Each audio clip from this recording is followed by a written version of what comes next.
Olá pessoal, PC Concursos, tudo bem?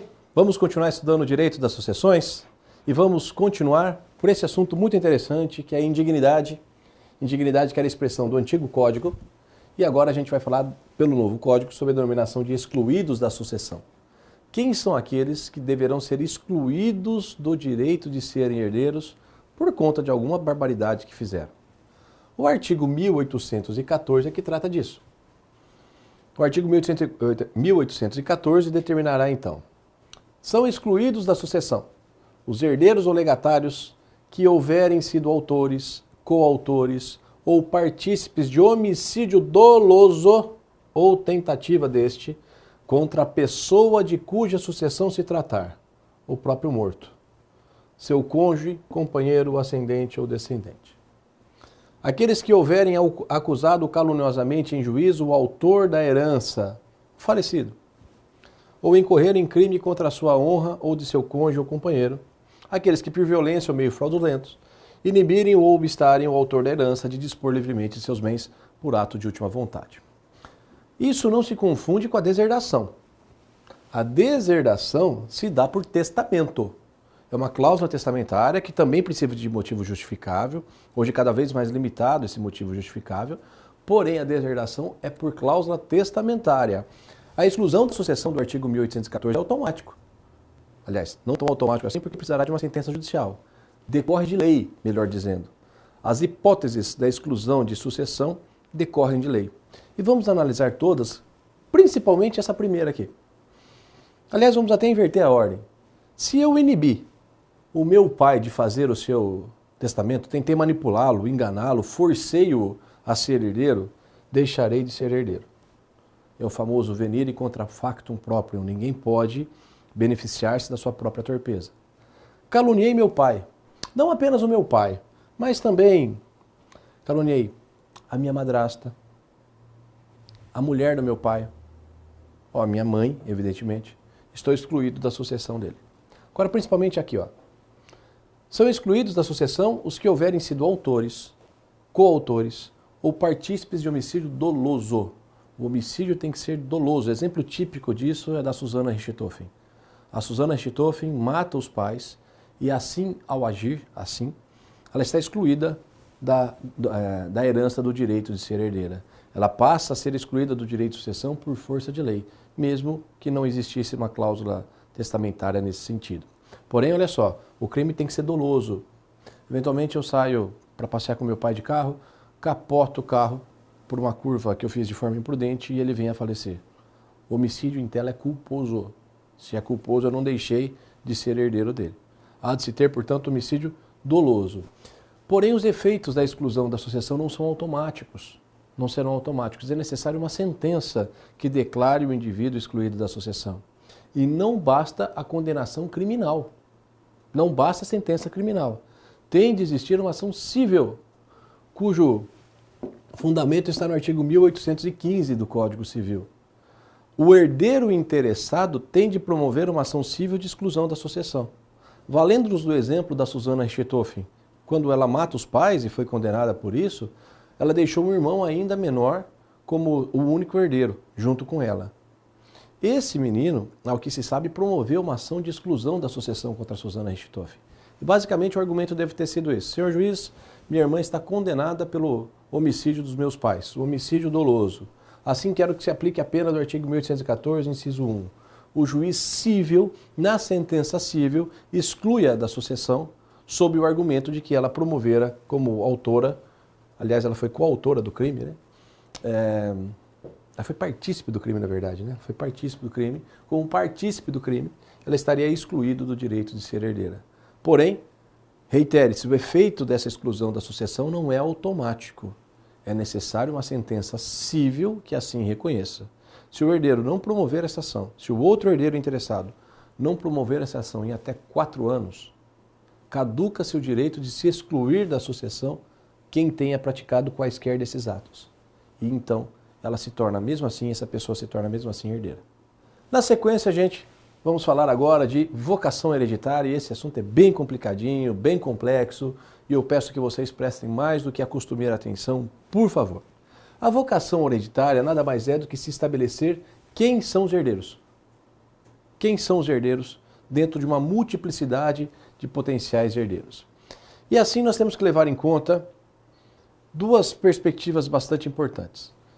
Haverão as classes de herdeiros e dentro das classes haverá os graus. Os graus. Por favor, preste atenção nessa regrinha que é fundamental. Foque nisso. Poderão existir várias classes de herdeiros e a classe mais próxima exclui a mais remota.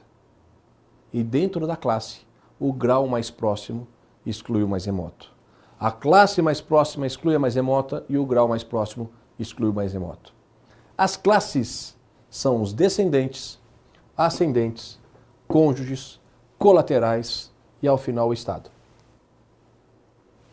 Cada classe concorre na eventual herança. Vamos imaginar que João morreu, deixando filhos, deixando pais, deixando a esposa viva, irmãos, tios, sobrinhos e primos. Todos esses são potencialmente herdeiros. Os filhos, os pais, a esposa, o irmão, o tio, o sobrinho e os primos. Apliquemos a regra. A classe mais próxima exclui a mais remota. Temos as 4 classes aqui presentes. São 4 classes de herdeiros, né? Os colaterais, os descendentes e os ascendentes. Essas são as 4 classes existentes. Vamos aplicar a regra. A classe mais próxima exclui a mais remota. Qual é a mais próxima aqui? Os descendentes. Portanto, se existem os descendentes, todas as outras classes estão afastadas. Os únicos herdeiros legítimos aqui serão os descendentes. Se não existissem descendentes, aí seriam os ascendentes. Se não existissem os ascendentes, aí seria o cônjuge. E somente na ausência desse cônjuge é que os colaterais poderiam ser chamados a suceder. Os mais próximos exclui os mais remotos. A chamada será sucessiva e excludente. Se houver alguém, ainda que um único representante de uma classe, todas as outras estão excluídas. Vamos imaginar que o cara é milionário, tem apenas um filho. Ele tem ambos os pais vivos, tem os 4 avós vivos, tem a mulher, tem primos, tios, sobrinhos de penca. Mas existe um único representante no grau de descendentes. É o que basta. Havendo um único representante na classe, dentro dessa classe, todas as outras estarão excluídas. Porém, pensemos assim, dentro dessa classe de descendentes, existirão filhos, netos e bisnetos. Quem herda? O grau mais próximo exclui o mais remoto. Se existir filhos, netos e bisnetos, os filhos herdam tudo. Os netos só herdariam se não houvessem os filhos. Os bisnetos, se não houvessem os filhos e os netos. Não havendo descendentes, vamos para os ascendentes. Esses ascendentes, eventualmente, alguém faleceu deixando os pais e os avós. Os seus herdeiros seriam seus pais. E se não houvessem os pais, os avós. A classe em questão são dos ascendentes. E o mais próximo exclui o mais remoto. Vamos lá para os colaterais. Os colaterais, como nós já estudamos, podem ser os irmãos, os tios, sobrinhos e primos. Esses aqui de 2º grau, esses de 3º e esses de 4º grau. Então o cara morreu, os únicos herdeiros que eles têm são seus irmãos, seus tios, primos e sobrinhos. Quem herda? A classe mais próxima aqui, não existe nenhum desses. A classe mais próxima serão os colaterais. Pois bem, dentro dessa classe existem esses graus. Esse grau é mais próximo, esse é mais próximo e esse é mais próximo. Se houver irmãos, tios e sobrinhos, os irmãos ficam com tudo. Se houver tios e sobrinhos e primos, os sobrinhos ficam com tudo. Depois os tios e depois os primos. Essa seria, em regra, então, a vocação hereditária. E fixem essa expressão. São 4 classes. Descendentes, não estou falando de filhos, mas de descendentes, ascendentes, cônjuges e colaterais. A classe mais próxima exclui a mais remota. Se houver um único representante de uma classe, excluídos estarão as demais. Só vou chamar os descendentes se não houver ascendentes. Só vou chamar o cônjuge se não houver nem ascendentes nem descendentes. E os colaterais só entram na parada se não tiverem esses 3 presentes. Dentro da classe pode haver vários graus. E o mais próximo do falecido herda em detrimento dos outros. Posto isso, nós vamos começar a estudar agora as classes específicas. Como se dá a sucessão do descendente, do ascendente, do cônjuge e assim por diante. A sucessão do descendente ela está tratada no artigo 1851 e ela é a única que pode ser feita de duas formas, ou por cabeça ou por representação. Cabeça também chamado direito próprio e representação chamado por estirpe. Só existe uma única circunstância em que isso vai acontecer novamente. Lá nos colaterais, quando o irmão estiver falecido e o sobrinho ser chamado no local. Ser chamado para suceder no seu lugar. Vamos deixar essa informação guardada aqui na gaveta, depois eu volto com ela. Vamos nos ater apenas a essa informação que aqui está. Um descendente, um filho, um neto, um bisneto, poderão ser herdeiros por direito próprio ou por estirpe, por representação. E a estirpe e a representação se dá quando um dos herdeiros for pré-morto. For pré-morto. Olha só. Esse aqui morreu, deixando 3 filhos. E cada um dos filhos tinha netos. Então vejam, aqui nós temos os filhos, aqui os netos e aqui o falecido. Muito bem? 3 filhos. 1, 2, 3, 4, 5, 6, 7 netos. Esse cara morreu. Qual é a classe mais próxima? Os descendentes. Os descendentes herdarão. Dentro da classe, qual é o grau mais próximo? O grau mais próximo é o dos filhos. Então, se existem filhos, esses serão chamados a herdar. Pois bem, esse filho aqui é chamado de pré-morto. A pré-morte quer dizer o seguinte, morreu antes desse aqui. O filho morreu antes do pai. Esse filho morreu antes do pai. Pois bem, vamos fazer a herança desse falecido então. Esse patrimônio que aqui está, passa para esse aqui. Ok? Esse aqui está exercendo o direito de herança em nome próprio. Exerce o direito de herança em nome próprio, por cabeça. 1/3 do patrimônio vai para esse aqui, 1/3 vai para esse aqui em direito próprio. E esse 1/3 iria para esse aqui, que já é pré-morto, que já é falecido. Portanto, os seus sucessores representarão a cota daquele que já falecera. De modo que esses daqui herdam essa cota que aqui está. Assim, quando esse senhor morrer, ou se esse senhor efetivamente morreu, 1/3 vai para esse, 1/3 vai para esse outro filho, e esse 1/3 iria para esse outro filho, que no entanto será representado pelos outros que aqui estão. O mesmo ocorre quando alguém for declarado indigno ou excluído da sucessão, porque na indignidade ou na exclusão da sucessão, os efeitos são pessoais. Então imaginemos que esse aqui já seja pré-morto. Esse aqui seja reconhecido como indigno, foi excluído da sucessão porque foi ele que matou o pai. Vamos fazer novamente essa divisão aqui. A cota de 1/3 que caberia a esse, divide entre os 3. A cota de 1/3 que caberia a esse, fica com esse. E a cota de 1/3 desse aqui, apesar de ele estar vivo, ele não pode herdar. Logo, passa para os seus sucessores. As penas são pessoais. As penas são pessoais e não transpassam para a pessoa do ofensor. 1/3 para esse, 1/3 para esse dividido por 2 e 1/3 para esse dividido por 3. Agora veja como muda. Na mesma hipótese, imaginemos que esse cara aqui, ele não tenha sido declarado indigno. Ele simplesmente renunciou à herança. Renunciou à herança. Se ele renunciou à herança, apagam-se todos os efeitos. É como se ele deixasse de ser herdeiro e também os seus sucessores. Apesar de existir esse herdeiro, apesar de existirem os netos, não existe mais direito hereditário aqui. E como nós faríamos a divisão nesta hipótese? Falecido esse, com um filho pré-morto, um filho que renunciou e um filho vivo. Esse filho vivo fica com 1/3.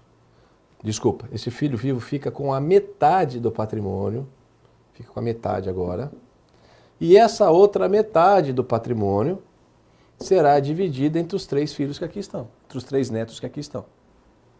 Esse é o efeito da renúncia, que é diferente do efeito da dignidade. Porém, pensemos, esse é pré-morto, esse renunciou, e esse também era pré-morto. Vamos fazer a contagem agora. Quem são os herdeiros? A classe mais próxima exclui a classe mais remota. Existem representantes dos descendentes aqui, os netos. O grau mais próximo exclui o grau mais remoto. Qual é o grau mais próximo aqui? Não existe ninguém de primeiro grau. Esse morreu, esse renunciou e esse também morreu. Se não existe ninguém mais de primeiro grau, serão chamados os de segundo grau. Mas ao serem chamados esses de segundo grau, eles agora representarão por direito próprio. Então aqui nós vamos ter que dividir em 7 herdeiros. 1, 2, 3, 4, 5, 6, 7. Eles não estão representando mais ninguém. Eles estão exercendo o direito deles, direito pessoal próprio. E por isso que a divisão nessa hipótese se faz em 7. Gente, mas esse papo de representação só existe na linha descendência, na linha de descendência, com uma única exceção que a gente vai ver mais para frente nos colaterais, mas só descendentes. Combinado? Na sequência, a herança dos ascendentes. Como os ascendentes herdam. E a herança deles é um pouquinho diferente porque nós somos induzidos a também pensar em representação. E cuidado! Esse indivíduo aqui faleceu, deixando os pais vivos e deixando os avós vivos. Bom, não tem filhos. Ele morreu sem deixar filhos. Então façamos a regra. A classe mais próxima exclui a classe mais remota. Não existe a classe dos descendentes. Logo, será chamada a suceder a classe dos ascendentes. Ponto. O grau mais próximo exclui o grau mais remoto. Qual é o grau mais próximo aqui dele? O pai. De modo que o pai, aliás, os pais, herdam cada qual 50% do patrimônio. Tudo bem? Ocorre que a mãe também já era pré-morta. A mãe igualmente era pré-morta. Assim, esse falecido tinha o pai vivo e todos os avós. Faça a partilha. Porque nós aprendemos há pouco o papo da representação, muita gente é induzida a um erro e acha que também existe a representação aqui, e não há. Na linha ascendente não há representação. Sabe como é que se faz essa divisão aqui? Se a mãe não existe, o pai fica com 100%. Os avós não representam a mãe falecida, ela fica com 100%. Agora olha só, o pai morreu, também era pré-morto. Pré-morto, morreu antes, né? Morreu antes, não depois. Quem são os herdeiros? Os 4 avós. E nesse papo, um dos avós também era pré-morto. É uma família trágica isso aqui. O cara morreu, os pais já tinham morrido, o avô também já tinha morrido, e as avós aqui estavam vivos. Sabe como é que divide isso aqui? 50% para os maternos e 50% para os paternos. Então esse aqui ó, é o único dessa categoria que fica com 50%. Esses outros 50% vão ser divididos entre esses dois. 25 aqui e 25 aqui. Quando estamos pensando para cima, herança de ascendentes, não existe representação. E haverá sempre a cota do pai e da cota da mãe. Se a mãe não existe, o pai fica com tudo. Se o pai não existe, os avós é que serão chamados a herdarem, se eles existirem, evidentemente. E no tocante aos avós, nós vamos ter 2 cotas, maternos e paternos. Se houver um materno só, ele fica com 50%. Se houverem 2 maternos, 25% para cada um. Se houver um paterno e um outro paterno, 25% para cada um também. Ali nós temos que fazer a diferença por quinhões de maternidade. Os maternos têm uma parte e os paternos têm outra. Se houver um materno só, ele fica com toda a parte do materno. Se houver um único paterno, ele fica com toda a parte do paterno. Essa é a sucessão dos ascendentes. Na sequência, vamos falar da sucessão dos companheiros e dos cônjuges, e aqui tem novidades interessantes trazidas pelo Supremo Tribunal Federal. Inicialmente, havia uma diferença de tratamento entre os companheiros e os cônjuges no tocante à herança no Código Civil. A herança dos companheiros estava no artigo 1790, ao passo que o dos cônjuges no artigo 1829. Essa diferença acabou. Hoje o que vale para o cônjuge, vale para o companheiro e vice-versa. Uma grande característica é que hoje os herdeiros, o cônjuge e o companheiro são herdeiros necessários. Olha só, os herdeiros necessários são os descendentes, os ascendentes e o cônjuge ou companheiro. Tudo bem? De modo que se eu tiver herdeiros necessários, eu só poderei dispor em testamento da minha parte disponível e nunca no total do meu patrimônio. Vamos imaginar que eu tenho um patrimônio de 1 milhão. Está todo aqui. Esse patrimônio de 1 milhão, se houver qualquer um desses aqui, filhos, netos, pais, cônjuge ou companheiro, implica em que eu só poderei fazer testamento de 50% do meu patrimônio, que é a parte disponível. A parte legítima ficará necessariamente veiculada para os herdeiros necessários. Em havendo herdeiros necessários, a parte disponível é de 50%. Os outros 50% ficam para os herdeiros legítimos. No entanto, não existem mais herdeiros necessários. O que o indivíduo tem é apenas irmãos, tios, sobrinhos ou primos, que são os colaterais. Colateral no herdeiro necessário. Logo, ele passa a ter a autonomia de fazer o testamento de todo o patrimônio que aqui está, e não apenas de parte desse patrimônio. Essa é uma importante característica do novo Código Civil. Os cônjuges e os companheiros são guindados ao nível de herdeiros necessários. E se herdeiros necessários são, eles não podem ser preteridos de toda a herança. Podem ser preteridos apenas a parte disponível. Essa parte disponível, o testador tem direito de passar para quem ele quiser, inclusive para um dos filhos. Mesmo para um dos filhos, que pode ser beneficiado por testamento. Um outro ponto importante que nós não podemos nos descuidar é o seguinte: não vamos confundir herança do cônjuge com meação. Olha só, me casei nessa data aqui. Na constância do casamento, e apenas na constância do casamento, eu e minha esposa adquirimos esse patrimônio. Tudo bem? Desse patrimônio aqui, caso eu venha a morrer, 50% é dela, porque é dela, é meação, ela é meeira, ela tem a titularidade da metade do patrimônio, a metade do patrimônio é dela. Isso é meação. Dos outros 50% do patrimônio,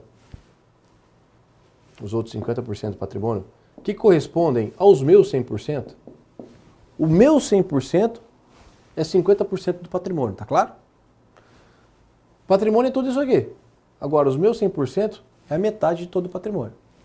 Dessa parte aqui, eu posso dividir em disponível e legítima. A legítima eu tenho que reservar para os herdeiros legítimos, para os herdeiros necessários. E esse disponível eu faço por testamento o que eu bem entender. Portanto, não vamos confundir meação com direito de herança. O cônjuge terá meação dependendo de qual seja o regime de bens que ele adote, dependendo de uma série de circunstâncias. E o cônjuge só será herdeiro se já não estivesse separado judicialmente ou separado de fato há mais de 2 anos. Se estivesse separado judicialmente, deixou de ser herdeiro. Divorciado com muito maior razão, né? Porque quem é divorciado pôs fim ao vínculo. E mesmo a separação de fato pode impor fim ao direito de ser herdeiro se essa separação de fato transcorrer mais do que 2 anos. Ocorre um fato importante, curioso e muito complexo trazido pelo novo Código Civil, é a tal da concorrência dos descendentes com o cônjuge.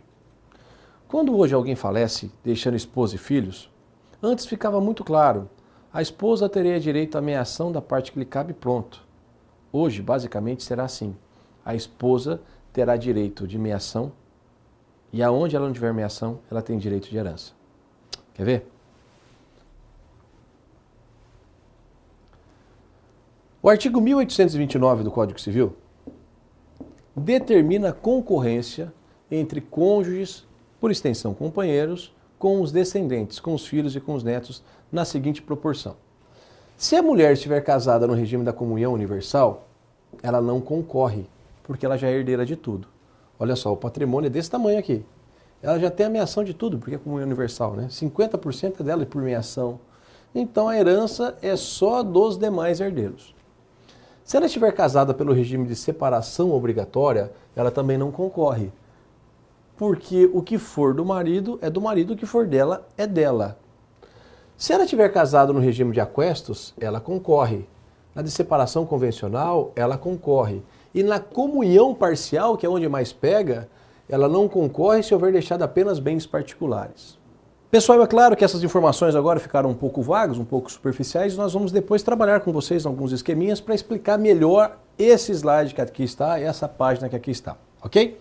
Porém, antes de chegarmos a esses estudos, antes de fazermos essas explicações, convém lançar algumas regras bastante importantes e que são polêmicas. Aliás, são complexas. Nós sempre esquecemos delas quando vamos fazer um inventário ou principalmente responder uma pergunta de concurso. Quando são regrinhas que a gente vai usar na sequência, ok? Quando um cônjuge concorre com um descendente comum, quer dizer, com um filho dele também, ele terá uma parte igual ou nunca inferior a 1/4 da herança. Filhos dele, no mínimo 1/4 da herança. Filhos não dele, não tem a garantia da 4ª parte. Já já isso melhora. No entanto, frisem esse ponto. Se o descendente concorre com o cônjuge tem no mínimo 1/4 da herança. Se o descendente for igualmente filho do cônjuge. Se o cônjuge concorre com um filho que não é dele, é apenas filho do falecido, ele não tem a reserva dessa 4ª parte. Já já falamos isso. Se concorre com descendentes comuns e descendentes apenas do morto, ninguém explica, a legislação não explicou. Olha só, concorro, minha mulher faleceu, eu vou concorrer com os herdeiros dela. Se os herdeiros dela forem meus filhos também, eu tenho no mínimo 1/4 da herança. Se não forem meus filhos, forem meus enteados, eu tenho a herança, mas não tenho a reserva de 1/4. Agora, o que a lei não explica, o que a lei não resolve, é se houverem filhos que são dela e não dela. Se houver filhos nessa circunstância, aplica-se 1/4 ou não se aplica 1/4? Já já tratamos disso novamente. Quando concorre com ascendentes de primeiro grau, sogro, sogra, ela vai ter 1/3. Se for só com o sogro, a metade. Só com a sogra, também a metade.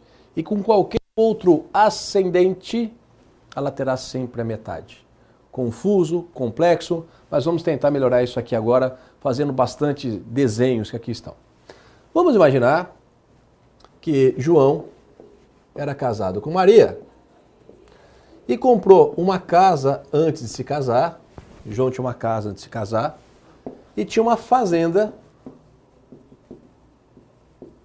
e carros durante o casamento. Esse aqui é o marco do casamento, tá bom? João morreu, deixou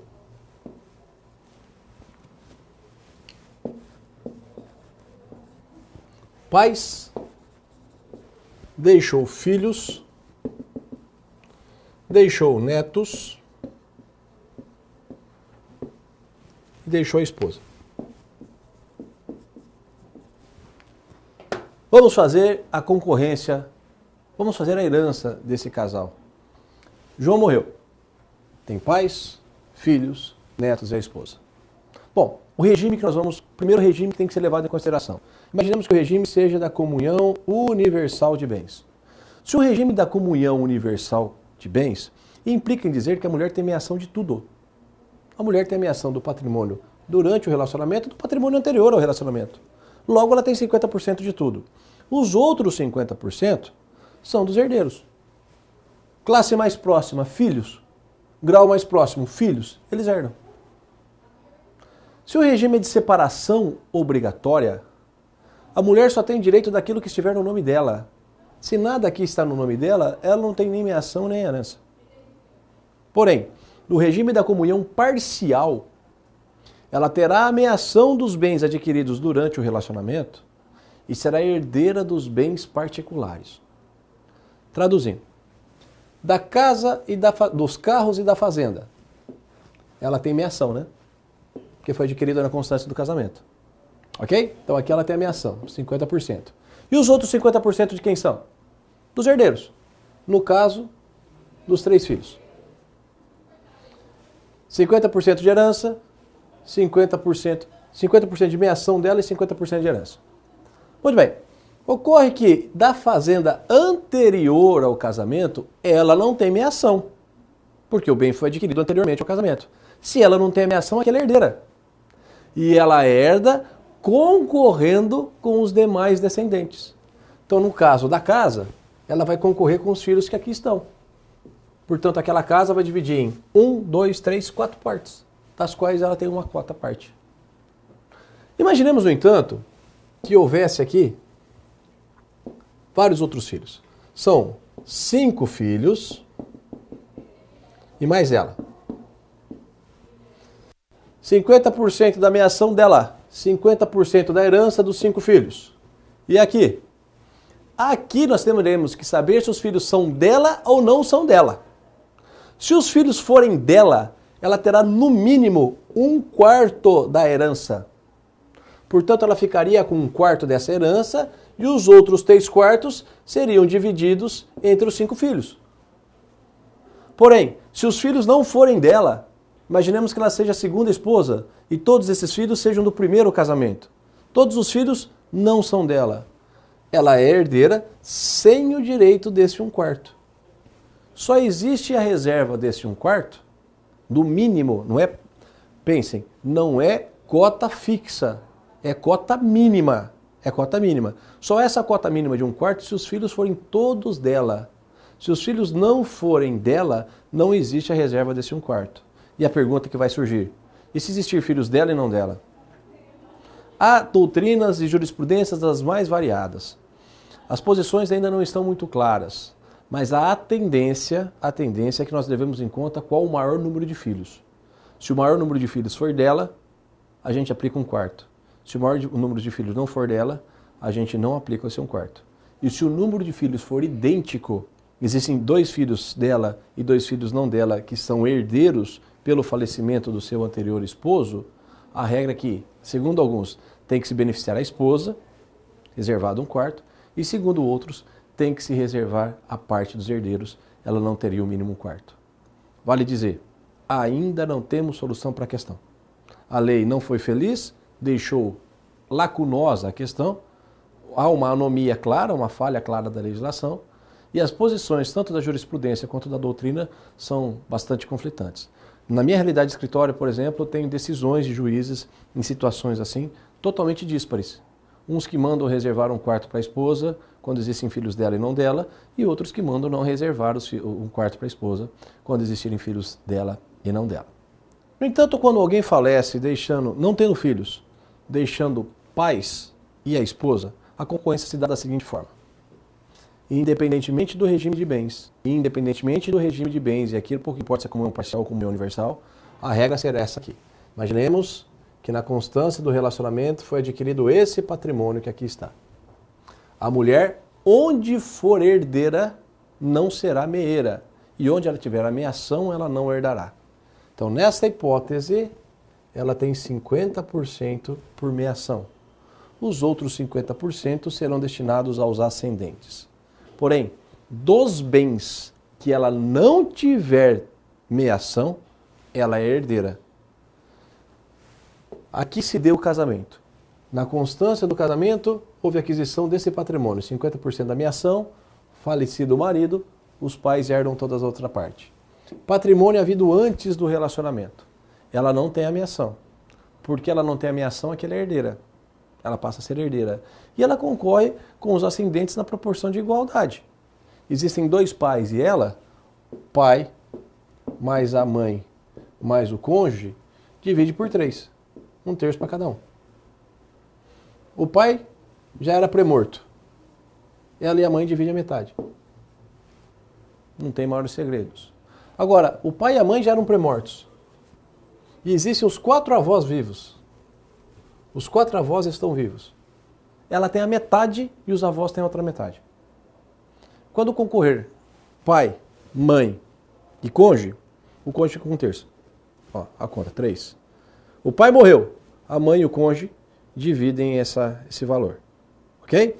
Agora, quando ela concorrer com os 4 avós, ela tem a metade da herança e os outros avós terão outra metade, portanto, cada um com 12,5%.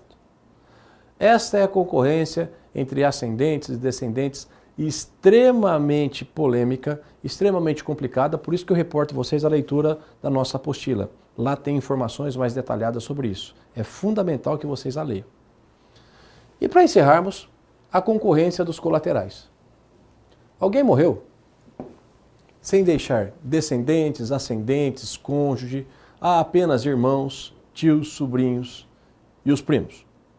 Nesta hipótese, como já dito, esses herdeiros não são herdeiros necessários. Eles podem ser excluídos da sucessão por um testamento. Mediante testamento, eu posso deixar todo o meu patrimônio para qualquer outra pessoa que não sejam eles. Logo, eles podem ser excluídos da sucessão. Porém, quando alguém falece não deixando testamento, Ao não se deixar testamento, necessariamente nós temos que aplicar a regra da sucessão legal, da sucessão ab intestato, da sucessão chamada de sucessão legítima. Vale frisar isso novamente. Só vamos aplicar a regra da lei se não houver testamento. Se houver testamento, nós aplicamos o testamento. Nesta hipótese não há testamento. E há algumas particularidades, alguns detalhezinhos muito curiosos aqui na sucessão dos colaterais que tem que ficar bem claro. Primeiro, que os parentes são até aqueles de quarto grau. Como nós já estudamos naquela aula de parentesco, e por favor, vejam a aula de parentesco novamente, ali os parentes de quarto grau são os primos. Acabam nos primos o direito sucessório. Só há representação. Lembra que nós falamos que existe representação nos descendentes? O que é essa representação? Eu posso herdar em nome próprio ou representando o lugar de outro. Eu sou neto de um cara que morreu, ocorre que meu pai também já estava morto. Eu represento a cota do meu pai. Isso só existe na linha descendente e com essa exceção. Há representação no caso dos filhos dos irmãos, no caso dos sobrinhos. Eu morri, eu tinha um irmão, 2 irmãos, 3 irmãos. O patrimônio tem que ser dividido entre os 3. Haja vista que eles são os únicos herdeiros existentes. Mas esse irmão meu já era pré-morto e eu tinha 2 sobrinhos. Então o patrimônio aqui será dividido nessa proporção. Divide-se por 3, sendo que os meus 2 sobrinhos ficam com 1/3 para dividirem entre eles. Nos sobrinhos existe a possibilidade da representação, mas nos sobrinhos. Também aqui a perspectiva é a seguinte: grau mais próximo exclui o grau mais remoto. E o grau mais próximo são os irmãos. Sendo que na regra dos irmãos tem uma outra sub-regra. Quando nós vamos dizer que os irmãos são os herdeiros, nós temos que fazer a seguinte diferença. Os bilaterais recebem o dobro dos unilaterais. O bilateral é aquele que é filho do mesmo pai e da mesma mãe, também chamado de germano. O unilateral é aquele que é filho só do pai ou só da mesma mãe. Então vamos imaginar que eu tenha 3 irmãos. Eu tenho um patrimônio de 50 e tenho 3 irmãos. Esse irmão meu bilateral. Esse irmão meu bilateral. E esse aqui é filho só do meu pai, portanto meu irmão unilateral. Se eles forem os únicos herdeiros, eu divido da seguinte forma. Esse vai ter 20, esse vai ter 20, esse vai ter 10. Porque o irmão unilateral herda a metade daquilo que seria de herança do bilateral. Essa é a regrinha que aqui está. Muito bem, não existindo os irmãos, não existe o grau mais próximo dos irmãos colaterais de 2º grau. Serão chamados a sucederem os colaterais de 3º grau. E 3º grau são tios e sobrinhos. Ambos ocupam o 3º grau. No entanto, quando tio e sobrinho concorrer, o sobrinho tem preferência em ficar com tudo, excluindo o tio. Logo, o tio só será herdeiro se não houver nenhum sobrinho. Essa é a regrinha aqui, ó. Sobrinhos e tios estão em 3º grau, mas prevalece o sobrinho. Somente se não houver sobrinho é que os tios serão chamados a herdar. E se não houver ninguém, serão chamados a herdar os parentes de 4º grau. Tios, avós, sobrinhos, netos e primos. Esses são os parentes de 4º grau. Não havendo nenhum parente sucessível, a herança será declarada jacente no primeiro momento, convola-se em vacante e depois de 5 anos da abertura da sucessão, ela é transmitida definitivamente ao município. Obrigado, gente. Aqui nós encerramos as aulas de Direito de Sucessão.